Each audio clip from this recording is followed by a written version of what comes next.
ఇది నార్మల్గా ఒక పర్సన్ సూపర్ మార్కెట్కి వెళ్ళి చాక్లెట్ కొనుక్కున్న తర్వాత ఫేస్ చేసినటువంటి ఇన్సిడెంట్ ఇది. క్లియర్గా చూడండి ఒకసారి.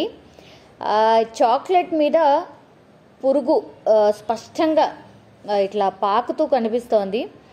సో ఇది షాకింగ్ ఇన్సిడెంట్ అనమాట. చాక్లెట్ కూడా ఏం అన్బ్రాండెడ్ చాక్లెట్ లేకపోతే ఎక్కడో ఒక దగ్గర కొనేసి ఏదో పెట్టిన పోస్ట్ కాదు ఇది. బిల్తో సహా ఆయన ఎక్కడ కొన్నాడు ఏంటి అని మెన్షన్ చేస్తూ కూడా డైరెక్ట్గా ఎవరైతే ఈ చాక్లెట్కి సంబంధించిన కంపెనీ ఉందో, ఇట్స్ ఎ బ్రాండెడ్ కంపెనీ క్యాడ్బరీకి సంబంధించి, సో ఆయనను ట్యాగ్ చేస్తూ సోషల్ మీడియాలో ఆయన క్వశ్చన్ చేసిండు డైరెక్ట్గా.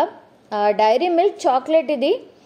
సో ఆ డైరీ మిల్క్ చాక్లెట్లో ఓపెన్ చేసి తినడానికని ఓపెన్ చేసి చూస్తే అందులో పురుగు కనిపిస్తోంది. పురుగు ఇట్లా వెళ్తోంది. సో సూపర్ మార్కెట్లో కొనుగోలు చేసిన చాక్లెట్లో పురుగులు రావడం ఇప్పుడు ఎవరైతే కొన్నాడో ఆయననే కాదు, actually Cadbury or any product eatable item కానీ తినడానికని ఓపెన్ చేసినప్పుడు పురుగు కనిపిస్తే ఎవరికైనా ఒక టైప్ ఆఫ్ విరక్తి అండ్ ఈవెన్ అసలు చాలా క్వశ్చన్స్ వస్తాయి. అదేంటి ఇంత బ్రాండెడ్ చాక్లెట్కి కూడా ఇట్లా పురుగులు కనిపిస్తే అసలు ఎవరు బాధ్యులు, అసలు ఏంటిది అని. సో ఎవరైతే ఆగ్రహానికి గురైండో ఆయన క్యాడ్బరీ సంస్థను ట్యాగ్ చేస్తూ సోషల్ మీడియాలో తన బాధను పంచుకున్నాడు అనమాట. సో ఆయన పేరు వచ్చేసి రాబిన్. ఆయన అమీర్పేట్లోని ఒక సూపర్ మార్కెట్లో మొన్ననే ఫిబ్రవరి 9న క్యాడ్బరీ చాక్లెట్ కొన్నాడు డైరీ మిల్క్కి సంబంధించి. సో ఆ ప్యాకెట్ ఓపెన్ చేయగానే సో ఇట్లా పురుగు కనిపించింది అనమాట. ఒక్కసారిగా రాబిన్ చాక్లెట్లో పురుగులు పాకుతున్న దృశ్యాన్ని చూడగానే ఆయన ఒక రకంగా షాక్ అయిపోయాడు. వెంటనే వీడియో తీసి డైరెక్ట్ సోషల్ మీడియాలో పోస్ట్ చేశాడు. సో అమీర్పేట్లోని రత్నదీప్ సూపర్ మార్కెట్లో కొనుగోలు చేశాను ఈ చాక్లెట్ని.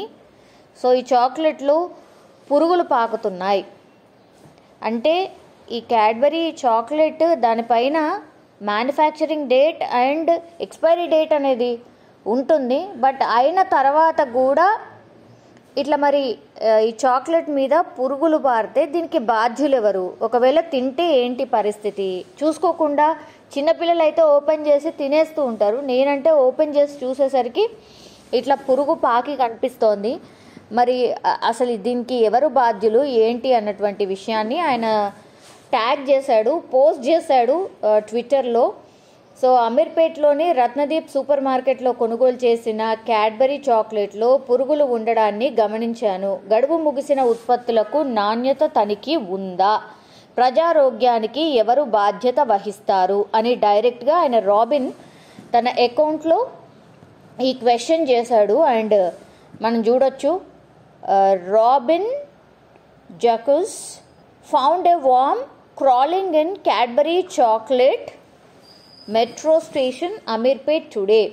Is there a quality check for these near to expiry? Who is responsible for public health? అన్నటువంటి మాట ఆయన క్వశ్చన్ చేస్తున్నాడు. ఆయన పెట్టిన చాలా కొద్ది సేపట్లోనే ఇది వైరల్గా మారిపోయింది. అండ్ క్షణాల్లోనే చాలామంది చూశారు ఈ పోస్ట్ని. అండ్ చాలా క్వశ్చన్స్ అయితే రైజ్ చేశారు చాలామంది. క్యాడ్బరీ సంస్థపై ఆగ్రహం కూడా వ్యక్తం చేశారు చాలామంది.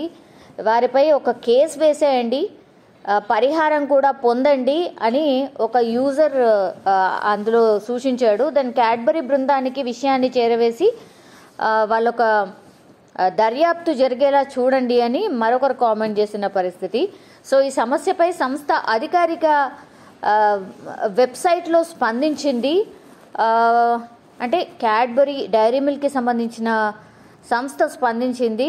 వినియోగదారుడికి చెడు అనుభవం ఎదురైనందుకు చింతిస్తున్నాం, ఘటనపై దర్యాప్తు చేస్తాం, మరోసారి ఇలాంటి ఘటనలు జరగకుండా చర్యలు తీసుకుంటాం అంటూ తను కూడా పోస్ట్ చేసిన సిచ్యువేషన్ కనిపిస్తోంది. కానీ కస్టమర్ ఎవరైతే అడిగారో, అంటే ఇట్లా ఇంత బ్రాండెడ్ కంపెనీస్ కూడా మరి మ్యానుఫ్యాక్చరింగ్ డేట్, ఎక్స్పైరీ డేట్ ఇట్లాంటి ఏమీ చూడకుండానే మార్కెట్లోకి ఇట్లా వదిలేస్తే ఎలా? ఆర్ ఎక్స్పైరీ డేట్ అయిన తర్వాత దానికి ఒక ప్రొసీజర్ ఉంటుంది, అంటే ఆ కంపెనీ వాళ్ళకు రిటర్న్ ఇవ్వడము సంథింగ్. సో అదైనా తీసుకోవాలి కదా, ఇట్లా సేల్ చేసి మరి మాలాంటి వాళ్ళు తింటే హాస్పిటలైజ్ అయితే ఎట్లా పరిస్థితి అన్నటువంటిది మనందరికీ తెలుసు. చాలా మట్టుకి ఇదంటే సరే ఇది ఒక బ్రాండెడ్ కంపెనీ, బ్రాండెడ్కి సంబంధించిన ప్రోడక్ట్ ఇది. కానీ ఈ మధ్య కాలంలో చాలా కేసెస్ ఎట్లా వస్తున్నాయంటే ఫుడ్కి సంబంధించి కూడా ఇట్లనే ఫుడ్ తిన్న తర్వాత అనారోగ్యానికి గురి కావడం, కొన్ని సందర్భాల్లో అయితే చనిపోయినటువంటి సిచ్యువేషన్స్ కూడా ఉన్నాయి. మరి వీటన్నిటికీ ఎవరు రెస్పాన్స్ తీసుకుంటారు, ఎవరు రెస్పాన్సిబిలిటీ ఏంటి అనేది చాలామందికి ఇంకా కూడా తెలియదు. కొంతమంది అయితే ఇది ఇతను రాబిన్ అతను పోస్ట్ చేశాడు కాబట్టి ఇలాంటివి తెలిసాయి, కానీ ఎన్నో లక్షల మంది ఇట్లాంటి రోజు ఫేస్ చేస్తున్నారు అనుకుంటా. కొంతమంది మాత్రమే ఇట్లా క్వశ్చన్ చేసే తత్వం కానీ ఆర్ అసలు ఇట్లా జరుగుతుంది దీని మీద అసలు మీ చర్య ఏంటి అనేది క్వశ్చన్ చేసే వాళ్ళు చాలామంది తక్కువగా ఉంటారు. So robin actually it's a good job. Actually ఆయనను అభినందించాలి కూడా. ఈయన క్వశ్చన్ చేయడం వల్ల అంత పెద్ద కంపెనీ రెస్పాన్స్ అయింది, ఆ తదుపరి చర్యలు ఆర్ ఆ సీరియస్నెస్ కనిపిస్తుంది. బట్ ఇట్లా ఎంతమంది చేయగలుగుతున్నాం ఆర్ ఇట్లా ఎన్ని ప్రోడక్ట్స్లో ఇట్లాంటి పురుగులు ఉన్నాయి, అవి తిన్న తర్వాత ఏమవుతుంది ఏంటి అనేది ఆ దేవుడికే తెలియాలి. మరి వీటన్నిటిపైన నిజంగానే ప్రాపర్ నిఘా ఏమన్నా ఉంటుందా అని అంటే డెఫినెట్లీ నో అనే చెప్పొచ్చు. మనకు తెలుసు గల్లీలోనైతే ఒక గల్లీలో కనీసం 3 నుంచి 4 స్ట్రీట్ షాప్స్ కూడా ఉంటున్నాయి. అసలు నాణ్యత ప్రమాణాలు ఏంది, వాళ్ళు ఎట్లా తయారు చేస్తున్నారు ఫుడ్, ఆ కస్టమర్కి ఎట్లా అందిస్తున్నారు, అవి ఏ కాన్సన్ట్రేషన్ లేదు. అసలు జిహెచ్ఎంసీకి సంబంధించి అంటే బ్లేమ్ చేయడం అని కాదు, కానీ జిహెచ్ఎంసీకి సంబంధించి అసలు ఫుడ్ ఇన్స్పెక్టర్స్ ఎంతమంది ఉన్నారు? ఇన్ని లక్షల కోట్ల మంది నివసిస్తున్న ప్రాంతంలో ఇప్పుడు జిహెచ్ఎంసీ పరిధిలోనే ఎంతమంది స్ట్రీట్ వెండర్స్ ఉన్నారు, ఎన్ని ఫుడ్ స్టాల్స్ ఉన్నాయి, అందులో ఏం జరుగుతుంది, ఏ ఫుడ్ అందిస్తున్నారు, ఏం తింటున్నారు ఎవరికీ తెలియదు. సో అట్లా ఫ్లోలో వెళ్తున్నామా, తెచ్చుకుంటున్నామా, తింటున్నామా, ఇలాగే అయిపోయింది.